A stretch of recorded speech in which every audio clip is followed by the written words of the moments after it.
Small. Better. Yes, now I can see better. Okay, so let's talk a little bit about this tree. I love this tree. About 8,000 years ago, there was in around in the region of Siberia, there was one language. They call it the Indo-European language that gave birth to the European and to the Indo-Iranian languages.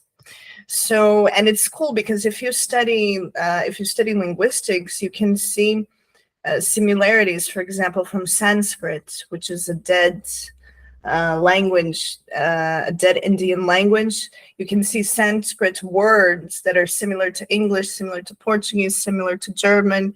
So you can find similarities between all these languages. So the Yeah. theory behind is that there was one Indo-European language that gave birth to the Indo-Iranian and the European languages. So just to review, come on, you studied international relations, Persian. Where did they speak Persian? Do you know? I need to uh, say the region or the country.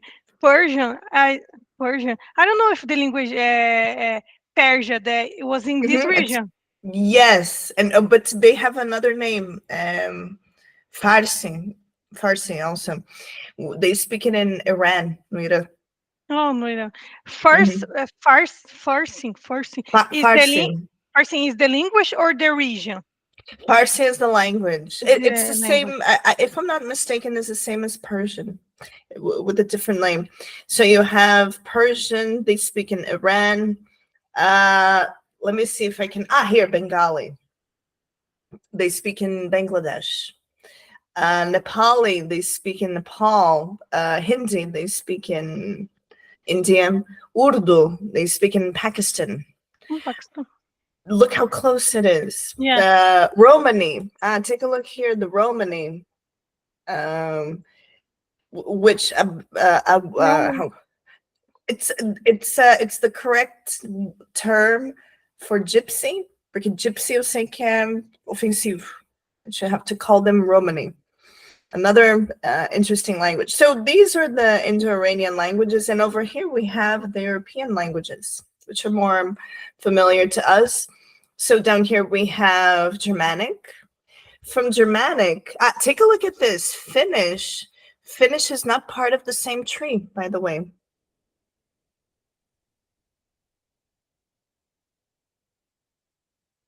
Finnish is what is it, the region is Finland? It's not Mm-hmm. Finlandian. It's Finlandia. Finland. Mm-hmm. Another tree, Yes. which is weird. So you have the North Germanic languages. You have Swedish, Danish, Norwegian, Icelandic. Icelandic is the closest language to the Viking language of a millennium and a half ago. It's the Icelandic. Swedish is Sueco. It's not Hmm. Sueco. It's Sueco. And Danish and Norwegian. Noruguese, Dinamarquese, Faroese, uma ilha bem pequena, the Faroese Islands. And here we have the West Germanic languages. You have English, and the English is the biggest canopy, a maior copa, the biggest canopy, because you have the biggest number of speakers. Yes. So here we have English. What else do we have? We have down here we have also West Germanic, Flemish, Dutch, Afrikaans. If I'm not mistaken, this is an English language that was developed in Africa, if I'm not mistaken. And you have High German, you have Bavarian, you have Saxon, you have Yiddish. Yiddish is Jewish language with a Germanic Jewish language. And right over here, here we have the Hellenic. We only have one, which is Greek. One branch of Armenian. We have the Baltic languages, Lithuanian and Latvian. And you have the Slavic. You have many Russian, Ukrainian, Polish, Czech, Serbian, Bulgarian, Macedonian. These are all Slavic languages. And right over here, we have the Romance languages, as línguas românicas from Rome, or the Vulgar Latin, as they are called. If I'm not mistaken, you even have Latin here. Cadê o latim? Oh, no, Latin disappeared. I thought they had a few, because Latin is a dead language, Yes, but you but still that have language. some intellectuals, some people who speak Latin. So you have Spanish, Portuguese, Italian, Romanian, and French. These are the main Latin languages. And right down here, you have a branch that is disappearing, the Celtic branch, where the Celtic languages they speak in today. They speak in Britain in Gaelic, Galés, and they speak in País de Gales. No, sorry, you have Irish Gaelic, and you have Scottish Gaelic, and you have Welsh, que é o País de Gales. You have Cornish in Britain. These languages, they are endangered. They're almost extinct. So what is the government doing to preserve these languages? They're teaching these languages in schools for kids. So they're learning English, and they're also learning Gaelic, Welsh, and Cornish. Okay, cool, isn't it? Yes. Okay. So, so what is interesting about English? How did English come about? Como é que surgiu? How did English how did English come about? So English came from where? Not for England. Not from England. No, where did it come from? I don't know. Here, let me just open here. I have a quote here. So English came from it comes from German. It's a Germanic language. Where did the Germans live? They lived in Germania, in the continent. They were the barbarians at that time. They were considered the barbarians. So England. But we have two types of language on the German region, German and English, like two different No. people. People know a group. I don't know. Yes, you had many tribes. You had the Saxons. You had the Jutes. You had the Angles. You had the Bavarians. You had in Scandinavia, the Scandinavian people. They were also Germanic. They came from Germania and they migrated north. And these people in Scandinavia, they developed. Later they became the Vikings. So they developed another language. The language the Vikings spoke was Old Norse, which today, the closest to Old Norse today is Icelandic. So anyway, because in Britain, who lived in Britain before the barbarians invaded? Who lived there? These people here, the Celts. And the Celts, they spoke Gaelic, Welsh, they spoke the Celtic languages.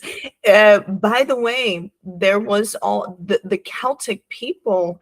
They one of the oldest peoples in the world, and they also lived, like they lived in Gaul, Magalia, which is modern France, and they also lived. There was a tribe that lived in Portugal, que os Galegos. Galego.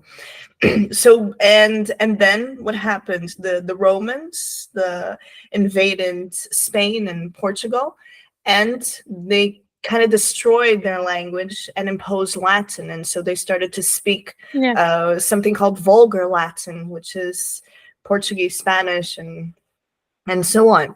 So, but going back to the history of English. So where did English come from? English came from Germania. English was brought to England by the Germanic tribes, the Jutes, the Angles, and the Saxons. And when they invaded, the people who lived in Britain were the Celts. And the Celts had been living there for thousands of years. They are, if you analyze fossil record, the Celts were the first people that colonized Britain, through fossil record. And let me just share something here real quick with you. And I wanted to read this part for me. So I'm gonna get them. Here we go. Read this first paragraph for me. The barbarians, they call them, who drive us to the sea. The sea drives us back towards the barbarians. We are either slain or drowned. In the 70s, the 700s. 700s, Roman consul Aetius received a letter describing the plague of the Britons being massacred by invaded German tribes. After Julius Caesar conquered Britain from 55 AD Mm-hmm. to 48 AD, the British Iceland were under Roman rule. Isles, the British Isles. Isles. The Mm-hmm. British Isles were under Roman rule, and the native Celts had been enjoying trade and protecting for almost 8 centuries. However, when the Angles, Jutes, and Jutes and Saxons invaded, Rome was already an empire in decline, and its concerns were direct to closer to home. Help, therefore, was never to come. So the British Isles, so you had the Celts that lived there, and Julius Caesar invaded Britain. But Yes. the Romans, they were very smart, because when they invaded, they would not subjugate people. They would allow them to continue with their culture and their Yes. customs. So the Celts, they were happy. They were happy to be ruled by the Romans. They were like a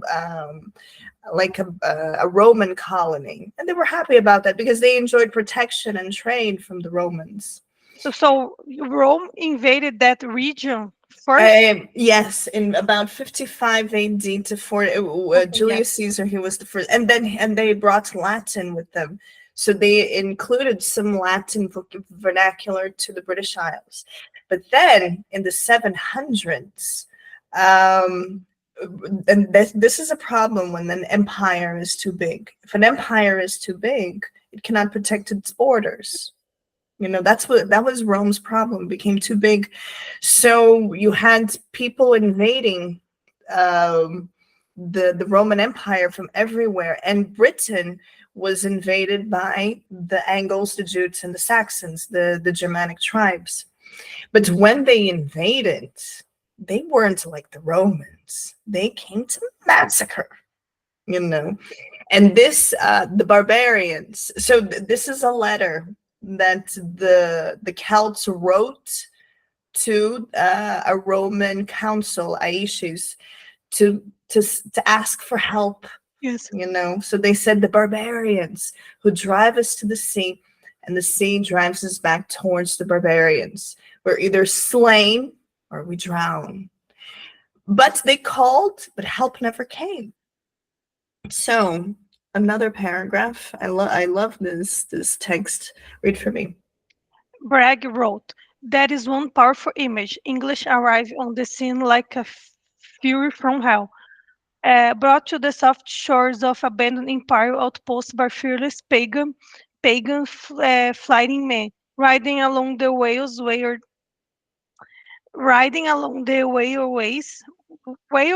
on their wave seats." Steeds é Seats. garanhão. A wave steed, so those ships that the Vikings used, they call it a wave steeds. It's an image of the spread of English which has been matched by relit many times, often savagely, across 1.5 millennium. This dramatic colonization became over time one of its chief, chief characteristics. The invaders taught tongue, Tongues. tongues Mhm. and dialects mingling into Old English and spread across the country, replacing the native Celtic language, which only exists today as minority engaged uh, in the endangered language with fewer than 1 million speakers. Despite the minor influence of Celtic in English grammar, which would only be felt centuries later, Old English was purely with Germanic. Germanic, with three genders and rich inflectional system. Old English is much closer to modern German than then to modern English. Good, good. So, isn't it a perfect paragraph? I mean, English arriving at the scene like a fury Yes, from hell. It is an image of the spread of English which has matched reality many times. That's how English colonized India.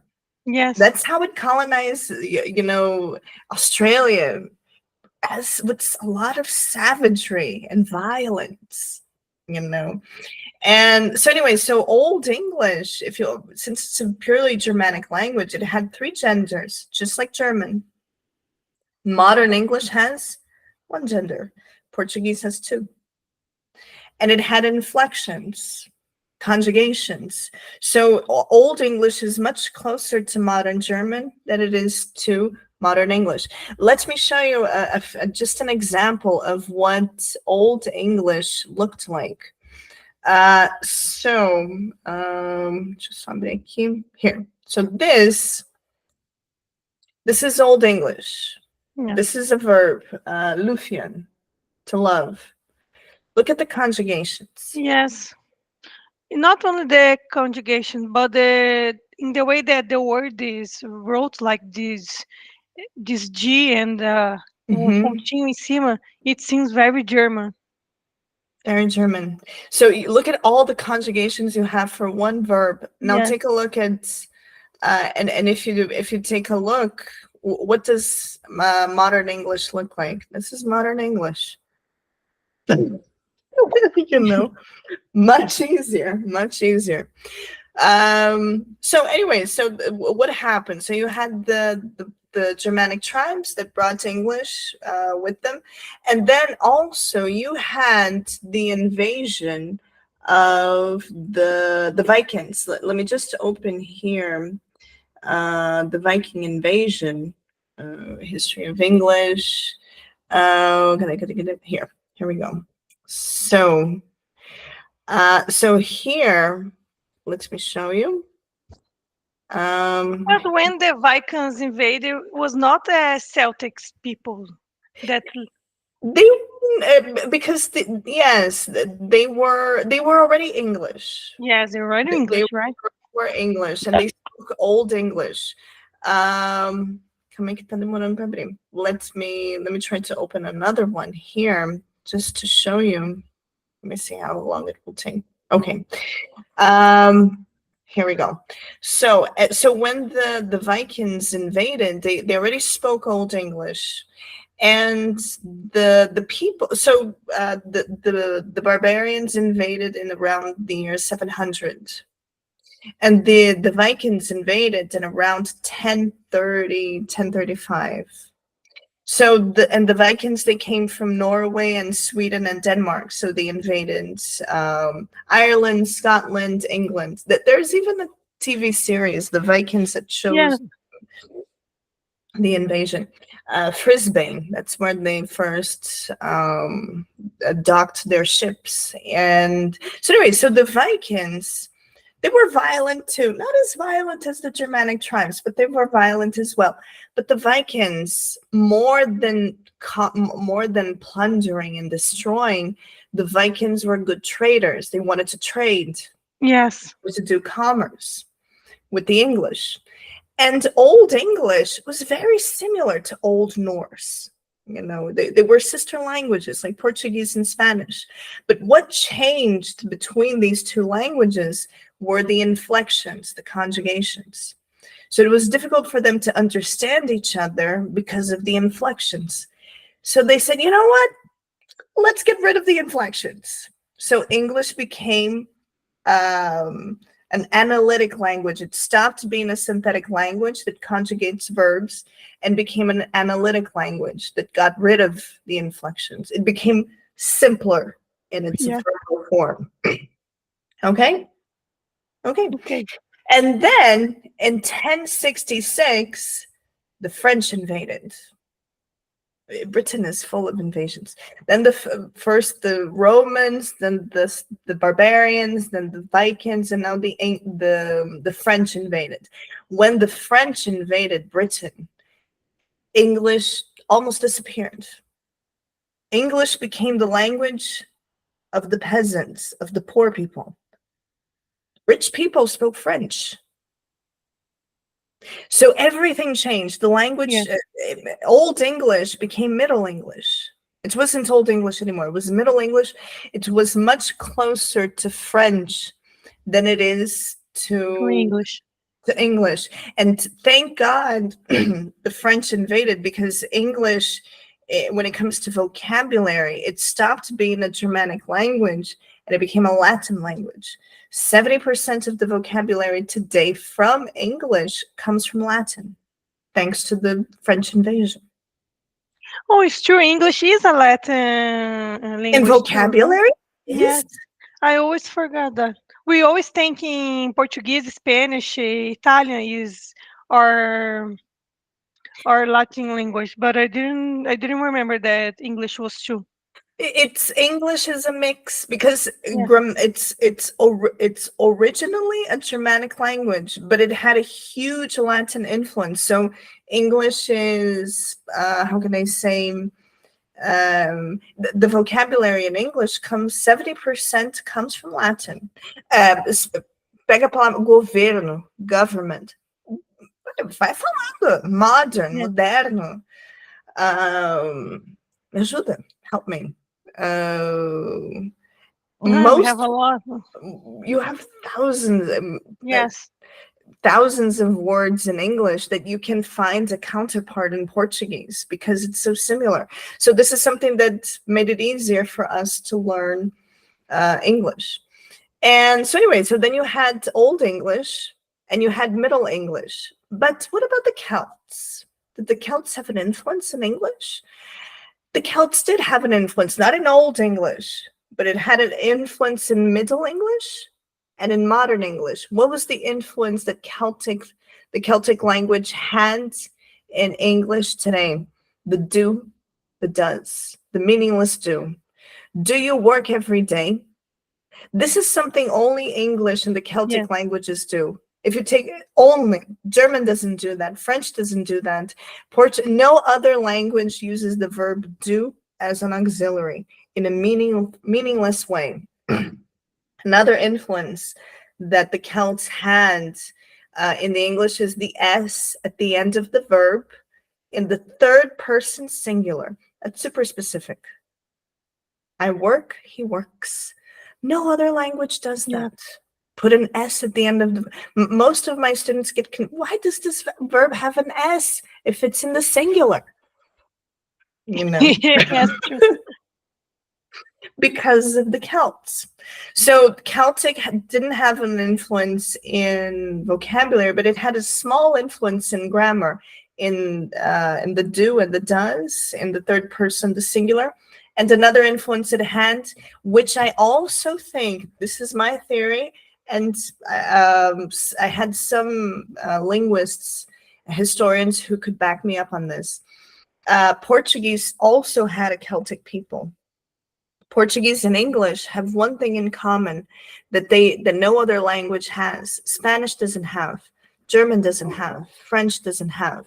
The continuous form, the gerund. I am working. Eu estou trabalhando. This is something that comes from the Celtic languages. I don't know if the other language have, because I don't know other language. Only Spanish English. says, Yeah. tipo, eu estou a trabalhar. German, I had a German ex, and he would come to me and he would say, what do you do? Then I said, it's not what do you do, it's what are you doing? Because they don't have the gerund Yeah. form. French doesn't have it either. And then after all of this, we had Shakespeare. And Shakespeare was the first person to write down modern English the way that it is today. Shakespeare had many contributions to English.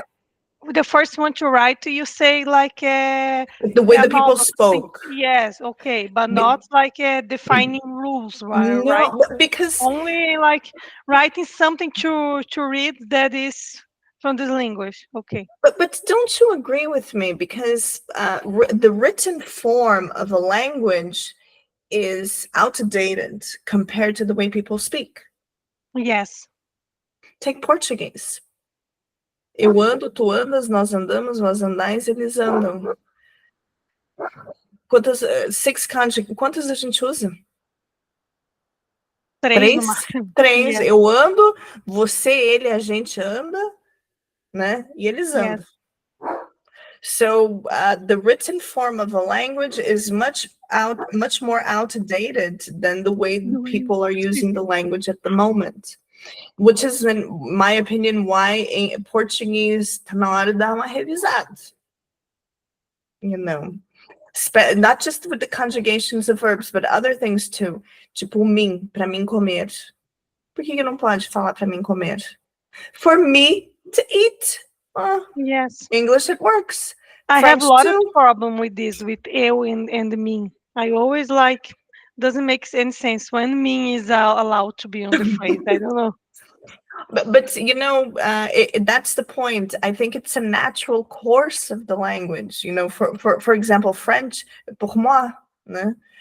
Pour moi manger, né? Eu acho que eles pour moi.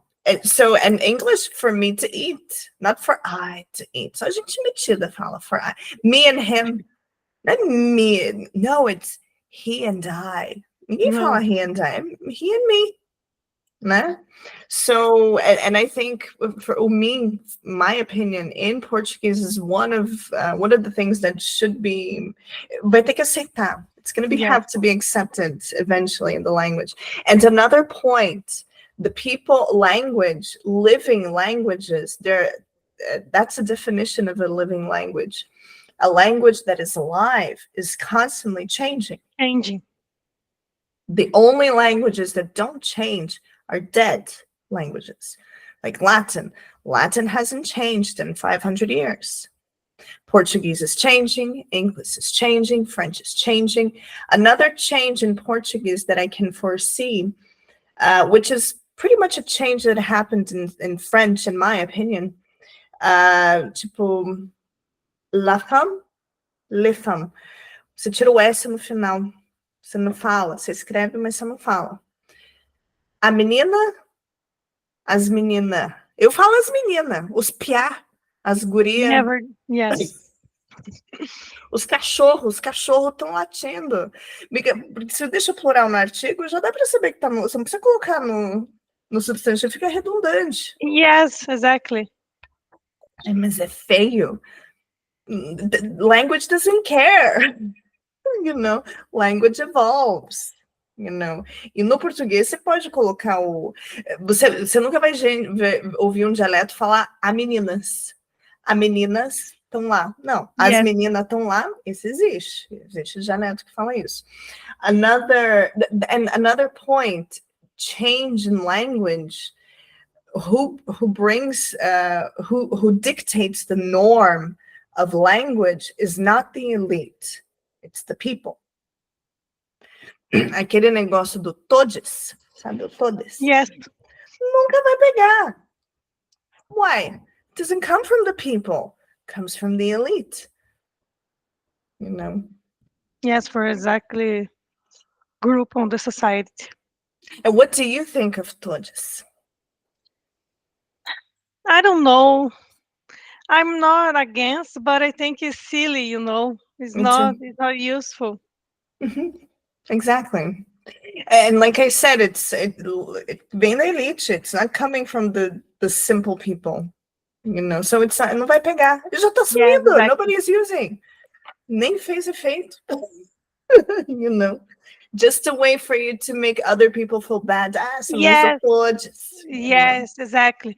I don't like to be against because maybe for someone it's going to be really, I don't know, necessary. Someone want to be like, they want to us to use this or like not thinking this person like a gender, but it's not something that sounds good, that makes the sentence okay, you know. It's like as guria makes sense, as gurias também make sense. A gurias não doesn't make sense, doesn't sound good. I think something that sounds good need to change. Something that doesn't sound good and make things more confused is not good. Our language is already too confused.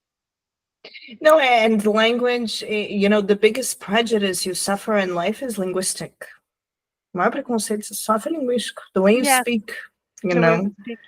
So I think Dodges. I had a student. She worked in a company. She worked in the high finances section, which is like the top of the top of the top of the company. And she's very methodic. And she got an email, and the guy wrote Dodges, and she said, "I think you have a typo at todos, no?" And the guy said, "No, você que é machista."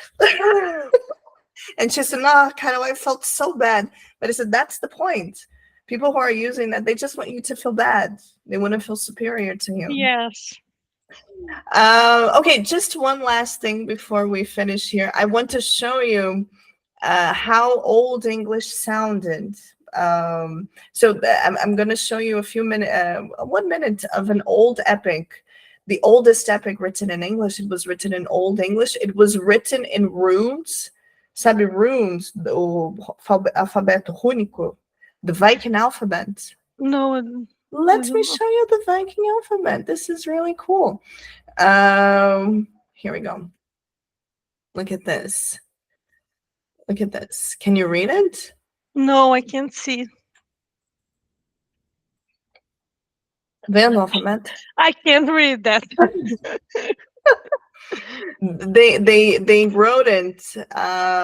This Damn, is it's like a G on the yes, beginning of the yes. sentence. Actually, Damn. I think this is the Roman version, but let me see the runic alphabet. Let me here. Let me show you a picture of the runic alphabet, just for you to see what it looks like. Here we go. Because I think we have a version of this poem in runic alphabet. Let me show you here real quick. Cadê? Tá aqui mesmo. Here, I think it's this one. Yes, take a look at this. This is Viking or Yeah, this is Old English, runic. like O Roman, alfabeto the alphabet. rúnico. Yeah. The runic writing. And Old English, the first texts in Old English were written with this alphabet. Later on, they adopted the Roman alphabet to write. So I'm going to give you a small. So we're going to listen to Beowulf. Beowulf is the oldest epic in English. It's an amazing epic. If you read Beowulf, you're like, oh my God, this Tolkien totally plagiarizes to write Lord of the Rings. É plágio total. So it's nice. There's even a dragon that is protecting a treasure. And then a horde of people come and invade and take the treasure, and the dragon awakens and destroys the city. There's even in Beowulf. I read it twice. It's in modern English, of course. Translated to modern English, and there's many parts that's call Denmark like Middle Earth. Que igual Sertanes, just like Lord of the Rings. So we're gonna listen to a part of Beowulf, and then I'm done with my class of English. Can you listen? Dagum, Feud Kuninga, Thrimye Frunan, Hutha Athalingus, Ellen Consegue ver?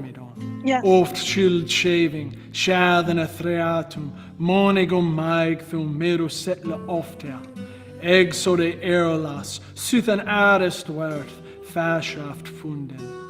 Hethas Frovra Yebad, Weox under Woknum, Weorth Mundum Tha, O that him Aig Wilch Thara Setindra, over Hron Rade, Huran Shulde, Gomban Yildan. That was God Kuning. Them Avra was, after Kenneth, young in Yardrum, Thunny God sende Foke de Frovre. Fear in Tharve Onyat, that he Drugon Aldor Laze Longe Wile. Him thas Lifre Wodres Walden, Wordare Foriath. Beo was Breme, Blad Wide sprang, Schuldes Avra Shedilandum in. Swashal young Schwarzwald. guma, gore weirchan, fromum feo hiftum on fader berme, that hine an ulde eft ye wunien, will ye sithos, thone we kume, leod ye lasten. Lof darum shall in magtha yewera man ye theon. No, it sounds like a Viking language. I don't know. In the series, always Mm. Hey, are you there?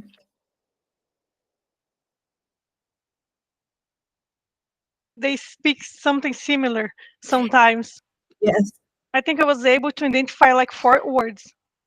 Sorry, caiu, cortou um pouquinho. Can you hear me? Okay, Yes, okay, I got it. Now now I you're can back. hear you, but I can't see your image. Sorry, let me just present here. Acho que tem muita coisa aberta. Let me open here. So can you hear me? No problem. Yes, I can hear you. So by the way, the language that the elves speak is Old English in Tolkien in this Lord of the Rings. Okay.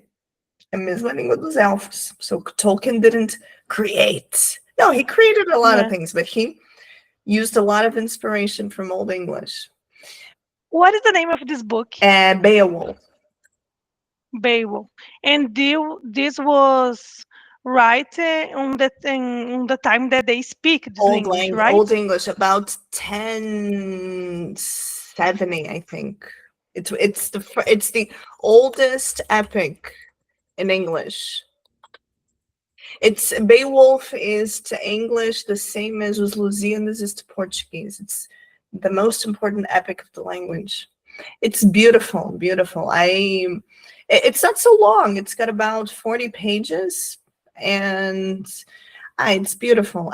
Of course, like I said, I read it translated to modern English, and it's very poetic, and it's a beautiful poem. And it's you can see like so much influence, not just Tolkien, but RPGs, RPG, tudo vem Beowulf, the inspiration. So, what did you think? I like it. I think it was very similar to this language that we always heard here on the TV series, on the show, on the movies. But it's not sounds like English to me. It sounds like other Mhm. language, like something that probably the Vikings spoke. Can you imagine if we got into a time machine? We wouldn't be able to speak to these people. Yes. That would be so weird. No, and another point, we cannot know how they actually spoke Old English because we only have written text. We don't Yes. have, the way you write is not the way you speak. So And we probably speak in the way that we think the mhm, letras, how can I say letras? the letters. The letter sounds, but Mhm, maybe the sound was different back then. I don't know. probably. Okay, listen, what did you think of the class? Did you like it? I like it. I would like to ask you if you can have a class about numbers and time. Like what time is it? The time Sure, no I don't problem. if can schedule a class because I don't remember how to say the time in English and